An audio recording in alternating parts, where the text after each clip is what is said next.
నమస్కారం వార్తలకు స్వాగతం. ముందుగా ముఖ్యాంశాలు. వైసీపీ లీడర్ ప్రెస్ మీట్, పలు అంశాలపై వివరణ. మాజీ మంత్రి కేటీఆర్ ప్రెస్ మీట్, ఇరు పార్టీలపై ఫైర్. మాజీ మంత్రి కేటీఆర్ మీడియా సమావేశం నిర్వహించారు. ఈ సందర్భంగా పలు అంశాలపై ఆయన మాట్లాడారు. తెలంగాణ వాటా 42% అనుకుంటే, ఎందుకంటే 58-42 రేషియోలో పంపకాలు జరిగినాయి కాబట్టి 42% అనుకుంటే తెలంగాణ వాటా తెలంగాణలోని 10 జిల్లాలకు దక్కింది కేవలం 10,080 ఉద్యోగాలు మాత్రమే. మళ్ళొక్కసారి నేను చెప్తా ఉన్నా, 10 ఏళ్లలో తెలంగాణకు ఘనత వహించిన కాంగ్రెస్ ప్రభుత్వ హయాంలో 2004 నుంచి 2014 వరకు తెలంగాణకు దక్కింది ప్రభుత్వ ఉద్యోగాల్లో నియామకాలు జరిపింది కేవలం 10,000. 10 సంవత్సరాల్లో 10,000 అంటే సంవత్సరానికి 1000 ఉద్యోగాలు మాత్రమే. కానీ అదే కేసీఆర్ గారు ప్రభుత్వం ఏం చేసింది? ఇవాళ కొంతమంది మిత్రులు మాట్లాడుతుంటారు, కేసీఆర్ గారు ఉద్యోగ నియామకాలే చేయలేదు, అసలు జరగనే లేదు, ఏమీ కానేలేదు అని మాట్లాడుతూ ఉంటారు.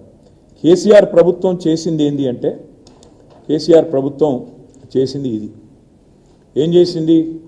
పరిపాలనా అనుమతులు కేసీఆర్ గారి ప్రభుత్వ హయాంలో అడ్మినిస్ట్రేటివ్ శాంక్షన్ కొత్త ఉద్యోగాల భర్తీకి ప్రభుత్వంలో మేము ఇచ్చింది మొత్తం అనుమతి 2,32,308 ఉద్యోగాలు. నేను ఈ పేపర్లన్నీ మీకు ఇస్తాను, మీరు అందరూ కూడా చూసుకోవచ్చు, తర్వాత సవివరంగా చూసుకోవచ్చు. 2,32,308 ఉద్యోగాలు అని పరిపాలన అనుమతులు ఇవ్వడం జరిగింది. అందులో ఈ 2,32,308 ఉద్యోగాలకు గాను నోటిఫికేషన్ జారీ చేసింది 2,02,735 ఉద్యోగాలకు నోటిఫికేషన్ జారీ చేయడం జరిగింది. ఇందులో నేను ఒకసారి డీటెయిల్గా లిస్ట్ కూడా చెప్తాను.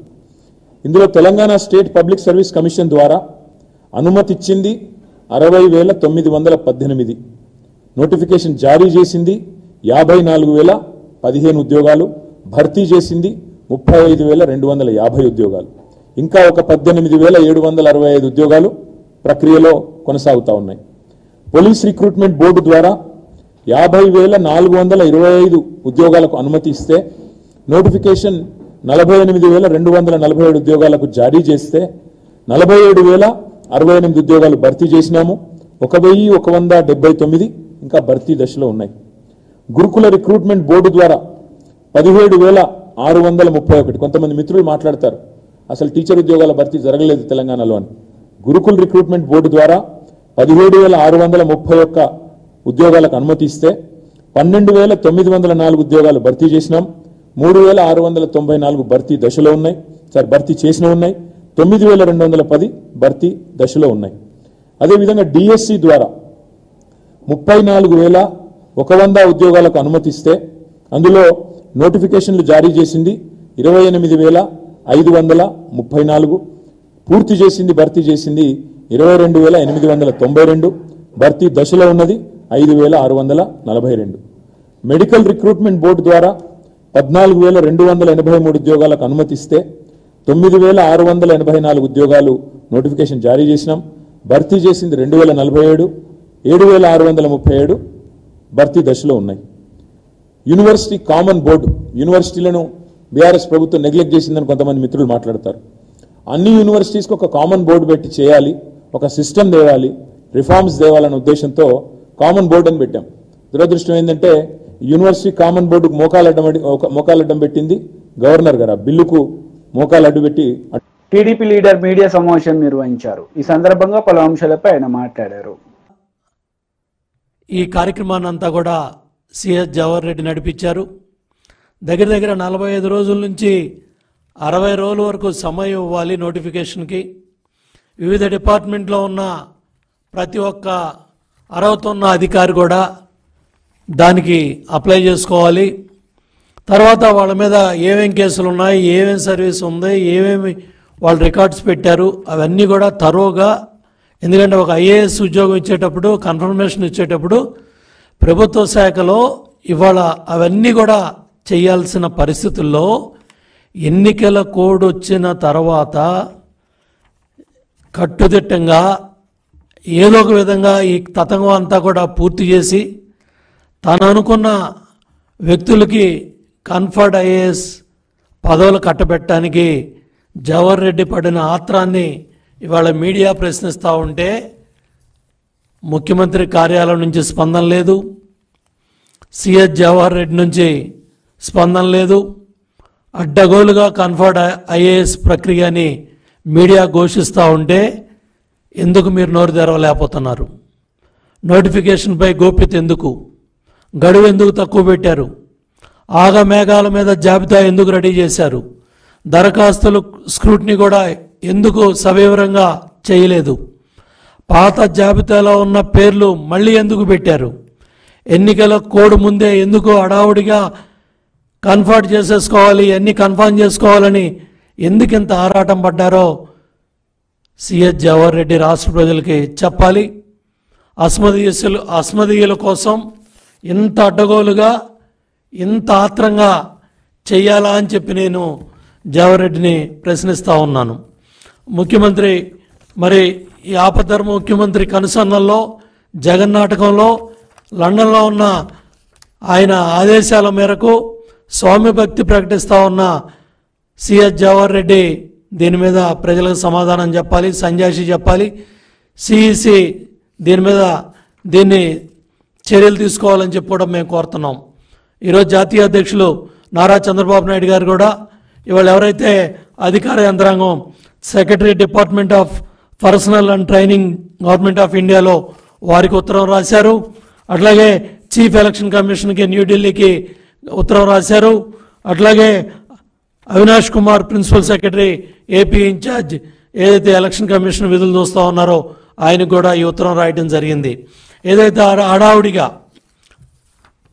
ఆర్భాటంగా ఇవాళ రాష్ట్ర కేడర్ అధికారులు ఐఏఎస్లను ఎంపిక చేసేందుకు ఇంటర్వ్యూలు నిర్వహించేందుకు ప్రభుత్వ ప్రధాన కార్యదర్శి జవహర్ రెడ్డి ప్రతిపాదనలు పంపటం ఎన్నికల నిబంధనలకు విరుద్ధంగా ఈ కార్యక్రమాన్ని చేపట్టారు.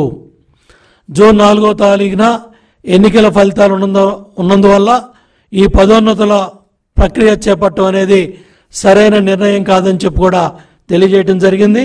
అదేవిధంగా ఎవరైతే యూపీపీఎస్సీ చైర్మన్కి కూడా చాలా క్లియర్గా ఈ వివరాలను యూనియన్ పబ్లిక్ సర్వీస్ కమిషన్ చైర్మన్కి కూడా ఈ వివరాలన్నీ కూడా చంద్రబాబు నాయుడు గారు తెలియజేయడం జరిగింది.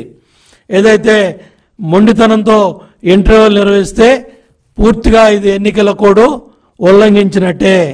ఈ పదోన్నత జాబితాలో ఉన్నవారు కూడా ఎవరైతే ఇవాళ మీరు షార్ట్ లిస్ట్ చేస్తూ ఉన్న 49 మంది అని చెప్తా ఉన్నారో కమర్షియల్ డిపార్ట్మెంట్లో చాలామంది అర్హత ఉన్న వ్యక్తులు అప్లై చేసుకోవడానికి కనీసం నోటిఫికేషన్ కూడా సచివాలయంలో హెచ్ఓడీలకు కూడా తెలియజేయాల మీ నోటిఫికేషన్.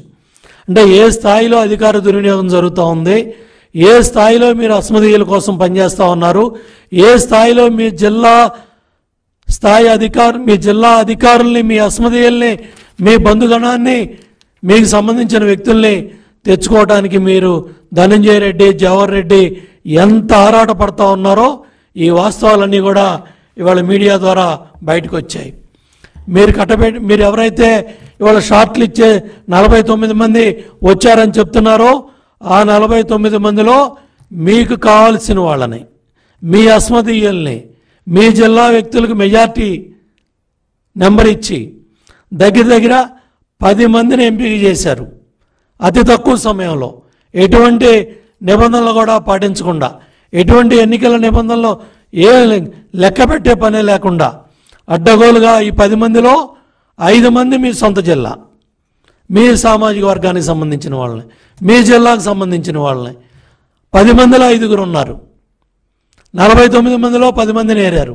ఆ 10 మందిలో మీకు కావాల్సిన 2 వ్యక్తులు ఎవరైతే గడికోట మాధురి స్టేట్ ఆడిట్ డిపార్ట్మెంట్లో అధికారి, డీడీ స్థాయిలో 8 సంవత్సరాల సర్వీస్ పూర్తి చేయాలని రూల్స్ ఉన్నప్పటికీ కూడా కేవలం డీడీ క్యాడర్లో 2 సంవత్సరాల అర్హత ఉన్నప్పటికీ కూడా టీడీపీ పోలిట్ బ్యూరో సభ్యులు వర్ల రామయ్య మీడియా సమావేశం నిర్వహించారు. ఈ సందర్భంగా సీఎం జగన్ రెడ్డిపై మండిపడ్డారు. మీ దగ్గర లేదా? ఉంటే ఆ రోజున వచ్చింది కదా, లోకమంతా కోడే కూర్చుంది. ఆ రోజున మీ గౌరవ పిన్నెల్లి రామకృష్ణారెడ్డి గారు మంది మార్పులంతో ఆ బూత్లోకి వెళ్ళటం, ఆ బూత్లో ఉన్న పిఓస్ అధికారులందరూ కూడా లేచి నిలబడి ఆయన్ని స్వాగతించటం నమస్కారాలతోటి, ఈయన సరాసరి అక్కడికి వెళ్ళటం, దాన్ని బద్దలు కొట్టడం, అవన్నీ కూడా వీవీప్యాట్స్ అన్ని బయటపడటం. వీవీప్యాట్ చూశాడు ఆయన, 6 వైసీపీ 22 టీడీపీ, గంగవెర్రులు ఎత్తాడు ఆయన. ఈ బూత్లోనే ఈ రకంగా టీడీపీకి ఇంత మెజార్టీ ఉంటే నా బతుకు అవుట్, నేను ఓడిపోతున్నానని, ఏదో అసలే కోతి కళ్ళు తాగింది, నిప్పు తొక్కింది, ఇంకెట్లా ఉంటుంది ఆ కోతి పరిస్థితి? అదే ఆ రోజున మిస్టర్ పిన్నెల్లి పరిస్థితి. బద్దలు కొట్టాడు, బయటపడింది. మెజారిటీ టీడీపీకి వస్తుంది, ఏది అబ్సల్యూట్ మెజారిటీ టీడీపీ కనపడుతుంది. ఏమి చేయాలో అర్థం వల్ల కనిపించిన టీడీపీ వాళ్ళందరినీ కొట్టుకుంటూ వెళ్ళిపోయాడు. మా శేషగారి ఏజెంట్గా ఉంటే అతన్ని ఇష్టం వచ్చినట్టుగా కొట్టాడు, బయటకు వచ్చినంత వీడిని వేసేయండి అని చెప్పాడు, వాళ్ళందరూ ఇష్టం వచ్చినట్టుగా కొట్టాడు. అది అటెంప్ట్ మర్డర్ కాదా? అక్కడ ఉన్న పోలీసులు ఏం చేశారండి? గాడుగులుగా, సారీ అతను ఏం చేశారండి? 2 పోలీసులు వేస్తే వాళ్ళు పట్టుకోవద్దండి ఇతన్ని, పట్టుకొని బంధించి పెడరెక్కలు విరిచి కట్టి, తాడుతో కట్టి, లేకుంటే హ్యాండ్ కప్ ఉంటే హ్యాండ్ కప్ వేసి అతను పోలీస్ స్టేషన్కి తీసుకెళ్ళొద్దండి. దగ్గరుండి కారు ఎక్కించి పంపిస్తారా? అది మీ పోలీసులు, నువ్వు నియమించిన పోలీసులు, నీ తాబేదారులుగా పనిచేసిన పోలీసులు. చంద్రబాబు గారికి సంబంధం అండి? ఈ రోజున నీ గత ఏంటి? పరారిలో ఉన్న పోలీస్ అంటే తడుపుకుంటున్నావు నువ్వు. నీ పేరు చెబితే పోలీసులు కూడా ఆ రోజు తడుపుకున్నారు. ఇప్పుడు పోలీసుల పేరు చెబితే నువ్వు నీ తమ్ముడు తడుపుకోవట్లా? ఇంకా మీరు నోటికి వచ్చినట్టు మాట్లాడతారా? నేను అడుగుతున్నా సజ్జల రామకృష్ణారెడ్డి గారిని, ఇంకా నువ్వు ప్రెస్ పెట్టి మాట్లాడే ధైర్యం ఉందా నీకు? వాళ్ళ నాయకుడు అంట వెళ్ళేటప్పుడు అంట 144 వస్తాయిలే అన్నా అని ఈయనకు చెప్పాడంట. ఏంటి 144 వచ్చేది? ఎక్కడ నీకు 144 వచ్చేది? ఇంకా ఎవరిని మోసం చేస్తావు మిస్టర్ చీఫ్ మినిస్టర్?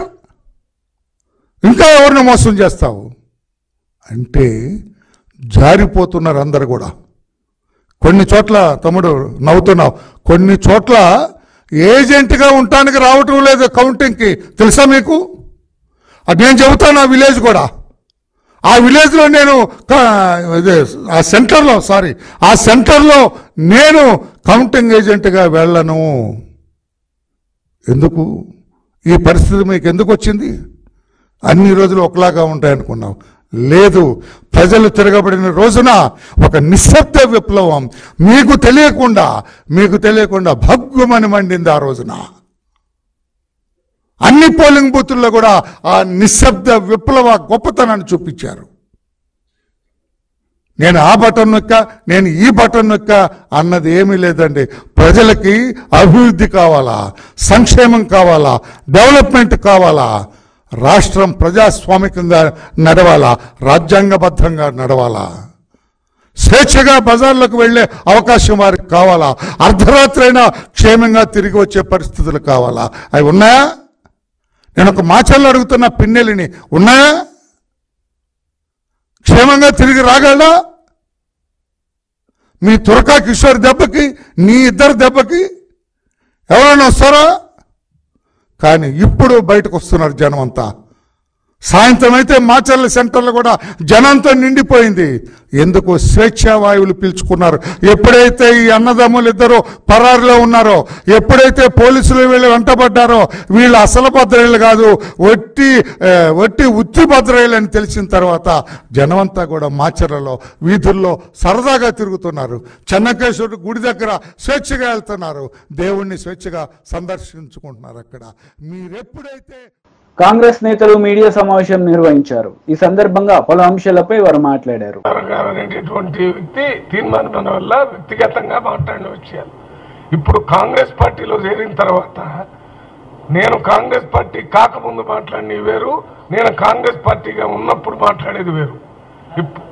అప్పుడు కాంగ్రెస్ పార్టీ అభ్యర్థి కాదు, అదొక్కటే కాదు, అనేక విషయాలు ఉన్నాయి. ఆ విషయాలన్నింటినీ పక్కన పెట్టి ఇవాళ కాంగ్రెస్ పార్టీలో చేరిన తర్వాత వారితో మాట్లాడటం జరిగింది. కాంగ్రెస్ పార్టీ ఐడియాలజీని ముందుకు తీసుకొని పోయి కాంగ్రెస్ పార్టీ ఐడియాలజీ ద్వారా ప్రజలకి కావలసిన అన్ని సహాయ కార్యక్రమాలు, అభివృద్ధి సంక్షేమ కార్యక్రమాలు చేయడానికి ఒక వ్యక్తిగా ఒప్పుకొని ముందుకొచ్చాడు. చాలా మంది వేరే పార్టీల నుంచి కాంగ్రెస్ పార్టీలోకి వచ్చారు. ఇక్కడ ఒక్క దగ్గరే కాదు, అనేక దగ్గర వేరే పార్టీలో ఉన్నప్పుడు అనేక విషయాలు మాట్లాడారు.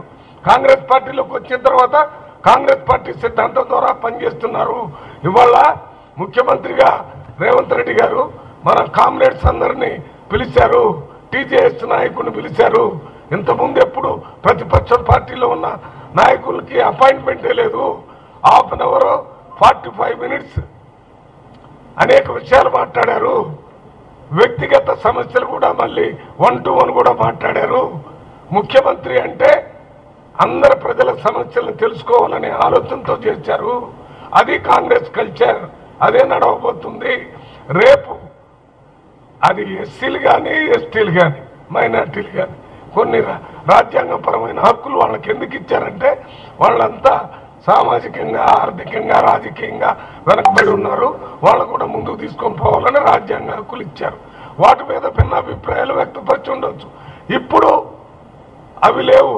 ఇప్పుడంతా రాజ్యాంగం, కాంగ్రెస్ పార్టీ ఆలోచన, దాని మీదనే మన తీర్మాన్ మన్నెల్ల గారు ముందుకు పోతారు. కాబట్టి వారికి అందరూ ఓట్లేసి గెలిపించాలని కాంగ్రెస్ పార్టీ సీనియర్ వైస్ ప్రెసిడెంట్గా నేను కాంగ్రెస్ పార్టీ తరఫున అందరికీ ప్రార్థిస్తూ విజ్ఞప్తి చేస్తున్నాను. అంజయ్ గారికి ఇంగ్లీష్ రాదు, తెలుగు కూడా పెద్దగా రాదు. ఒక హిందీలో, ఉర్దూలో బాగా మాట్లాడేవాడు. కానీ రాష్ట్రానికి ముఖ్యమంత్రి అయ్యాడు. చరిత్ర తెలియనివాడు, పరిపాలన చేయడానికి అనర్హుడు, ఒక పార్టీని నడపడానికి కూడా అనర్హుడు. ఏం మాట్లాడుతున్నారు? బిడ్స్ పిల్లని చదివినోడే పట్టభద్రుడు అయితే వాళ్ళ కాలేజీలకు పోయి ఓట్లు అడగమనండి. బిడ్స్ పిల్లానిలో చదువుకునే వాళ్ళనే ఓట్లు అడిగి ఆయన గెలిపించమనండి. ఇప్పుడు ఎవరు పట్టభద్రులు అంటే BA, BCom, BSc, BE, MBBS డాక్టర్ని వీళ్ళందరం కలిసి ఒక పట్టభద్రుల జరిగేటటువంటి బిడ్స్ పిల్లని కాలేజీలో జరిగే ఎన్నికలు ఇవి. ఏం మాట్లాడుతున్నారు కేటీఆర్ గారు? అందువల్లనే మొన్న మిమ్మల్ని ఎన్మాస్ గా ఓడించి కాంగ్రెస్ పార్టీని గెలిపించి ప్రభుత్వంలో తెచ్చారు. ఏం మాట్లాడాలో తెలియక రోజు శాపనార్థాలు పెట్టడమే మీ దగ్గర ఉన్న పని. శాపనార్థాలు ఎవరు పెడతారో తెలుసా? అత్యంత బలహీనుడు, చేతకానివాడు, ఏమీ చేయలేనివాడు ఊరికనే శాపనార్థాలు పెడతాడు. బలమైన వాడు ఆరోపణలు చేస్తాడు, నిరూపిస్తాడు, యుద్ధం చేస్తాడు. అదేం లేదు నీ దగ్గర. తీవ్రంగా ఖండిస్తున్నాను. ఈ మాటలను విత్డ్రా చేసుకోవాలి.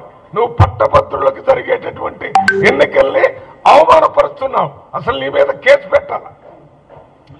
బిడ్స్ పిల్లలు ఏంటబ్బా పల్లి పెట్టాలని అనుకున్నాడు అంటే ఏమన్నా అర్థం ఉందా? వైసీపీ లీడర్ ప్రెస్ మీట్ నిర్వహించారు. ఈ సందర్భంగా పలు అంశాలపై ఆయన మాట్లాడారు. కౌంటింగ్ చేసిన తర్వాత ప్రజల్లో మనకున్న విలువేంటో తెలియాలి. ప్రజలు మన గురించి ఏమనుకుంటారని తెలియాలి. మంచిగా ఆలోచిస్తా అంటే మంచిగా వస్తుంది. తప్పు చేస్తే ప్రజాభిప్రాయాన్ని మనం ఫీల్ చేసినట్టు మనకు వద్దని చెప్పారు. 65% తుమ్మలగుంట పోలింగ్ ఎందుకు అవుతుంది? నిజంగా నేను చేయాలనుకుంటే ఎవరు నిలబడతారు కూతురు అక్కడ? మా ఊర్లో ఊరంతా ఒకటిగా ఉన్నప్పుడు 90% ఒకటిగా ఉన్నప్పుడు మేము పోలింగ్ జరిగింది కదా. 65% పోలింగ్ అయింది కదా. 65% పోలింగ్ ఎందుకు అర్థమేమి? నేనే చెప్పాను క్లియర్గా. అంటే మనకు వద్దు, మన మీద ప్రజల్లో ఉన్న అభిప్రాయం ఏంటో తెలియాలి అంటే మనం తప్పు చేయకూడదు. ఒక ఓటు కూడా మనం తప్పుగా మార్కులు వేయించకూడదు. ప్రజలు ఓటు డైలీ రిజల్ట్ వచ్చిన తర్వాత చూద్దాం ప్రజలు మనకున్న స్థానం ఏంది, ప్రజలు మనం అంటే ఉన్న గౌరవం ఏందో ఒకసారి తెలుసుకుందాం. ఒకసారి వదిలేయని చెప్పాను. మీరు ఆలోచించాలి ఒకసారి కూడా. ఆత్మీయులారా, నేను చెప్తాను ఈరోజు కూడా నాన్నగారు కూడా, నా శ్రీమతి నాన్నగారు కూడా, రాజకీయాలు జీవితంలో ఒక భాగమే తప్ప జీవితం ఎప్పుడు రాజకీయం కాదు. రాజకీయం కూడా జీవితంలో చెయ్యాలంటే లీడర్ అనేవాడు ఎప్పుడు యాక్టర్గా ఉండకూడదు. నాయకుడు అనేవాడు ఎప్పుడు తను ఒకసారి చెప్పారు. చంద్రగిరిలో ధర్నా చేశారు. చంద్రగిరిలో ధర్నా చేస్తూ ఆ రోజు కిరోసం తెచ్చిపెట్టుకోండి, కిరోసం తెచ్చిపెట్టుకొని నన్ను అరచేతి నేను పోసుకుంటా, అరచేతి ఆత్మహత్య చేసుకుంటానండి. సో అధికారులు ఎదుర్కొయ్యమని అడుక్కున్నారు, చేశారు. ఆర్టీ హౌస్కి వచ్చారు. పెట్రోల్ పోసుకోండి ఆర్టీ హౌస్లో. ఏమని ఈ పెట్రోల్ పోసుకొని ఓట్లు దొంగోట్లు ఉన్నాయి, నేను సూసైడ్ చేసుకుంటానన్నాడు. ఆ తర్వాత ఎలక్షన్ జరిగేటప్పుడు సాక్షాత్ లోకేష్ గారు తప్పట్టున్నారు. లోకేష్ గారి సమక్షంలో నాకు కానీ ఓటు వేయకపోతే 4 ఏళ్ళ తర్వాత నా శవం చూస్తానన్నట్టు మాట్లాడాడు. నేను చచ్చిపోతానన్నట్టు మాట్లాడాడు. నేను అడుగుతున్నా, తన వీడియోలు పెట్టాడు, వాట్సాప్లో పెట్టారు, చాలామంది చూపించారు. తను ఓటు వేయకపోతే తను ఏదో చేసుకుంటే 4 ఏళ్ళ తర్వాత ఇంకా నేను ఉండను అని చెప్తున్నాడు. ఎమోషనల్గా పబ్లిక్ని ఓటు కోసం ఇలా ఆత్మహత్య చేసుకుంటానట్టు మాట్లాడుతున్నాడు. దీన్ని కౌంటర్ ఇద్దామంటే నేను ఆ రోజు ఒకటే చెప్పా, మరి లీడర్ అనేవాడు ఎప్పుడు కూడా నాయకుడు అన్నాడు. ఇప్పుడు ధైర్యం చెప్పేవాడు నాయకుడు, నడిపించేవాడు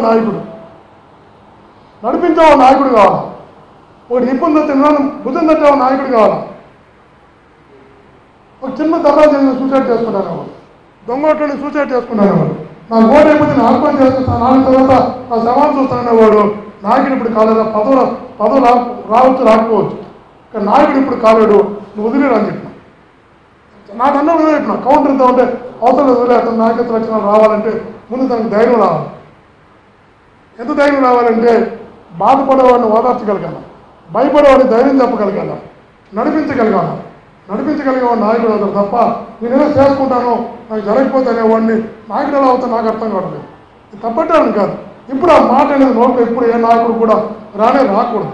ఒక్కసారి నోట్లో ఒక్కసారి నేనేదో చేసుకుంటా ఆత్మహత్య చేసుకుంటా ప్రతిదానికి అనే వ్యక్తి తన జీవితకాలంలో ఎప్పుడు కూడా, ఈరోజు రాజకీయాలు పక్కన పెడదాం, ఆ మనస్తత్వం తనకు అలవాటు అయిన తర్వాత తనకి ఎప్పుడు తన మీద తనకు నమ్మకం ఉంది. మీరు గుర్తుపెట్టి మీకైనా కూడా నాకైనా కూడా నా బిడ్డలకైనా కూడా చెప్తున్నా, తన మీద తనకు నమ్మకం లేనివాడు ఎప్పుడు ఇలాంటి మాటలు మాట్లాడుతుంది. అది ఇది చేసుకుంటాను ఇప్పుడు అనకూడదు. నాయకుడు అనేవాడు తనకు కూడా విజ్ఞప్తి చేస్తున్నాను. జీవితంలో ఎప్పుడు కూడా నాని గారు కూడా మనస్ఫూర్తిగా విజ్ఞప్తి చేస్తున్నాను. ఎప్పుడు కూడా వార్తలు ముగించే ముందు ముఖ్యాంశాలు మరోసారి. వైసీపీ లీడర్ ప్రెస్ మీట్, పలు అంశాలపై వివరణ. మాజీ మంత్రి కేటీఆర్ ప్రెస్ మీట్, ఇరు పార్టీలపై ఫైర్. ఈ వార్తలు ఇంతటితో సమాప్తం. తిరిగి ప్రసారమయ్యే వార్తల్లో మళ్ళీ కలుద్దాం. అంతవరకు సెలవు. నమస్తే.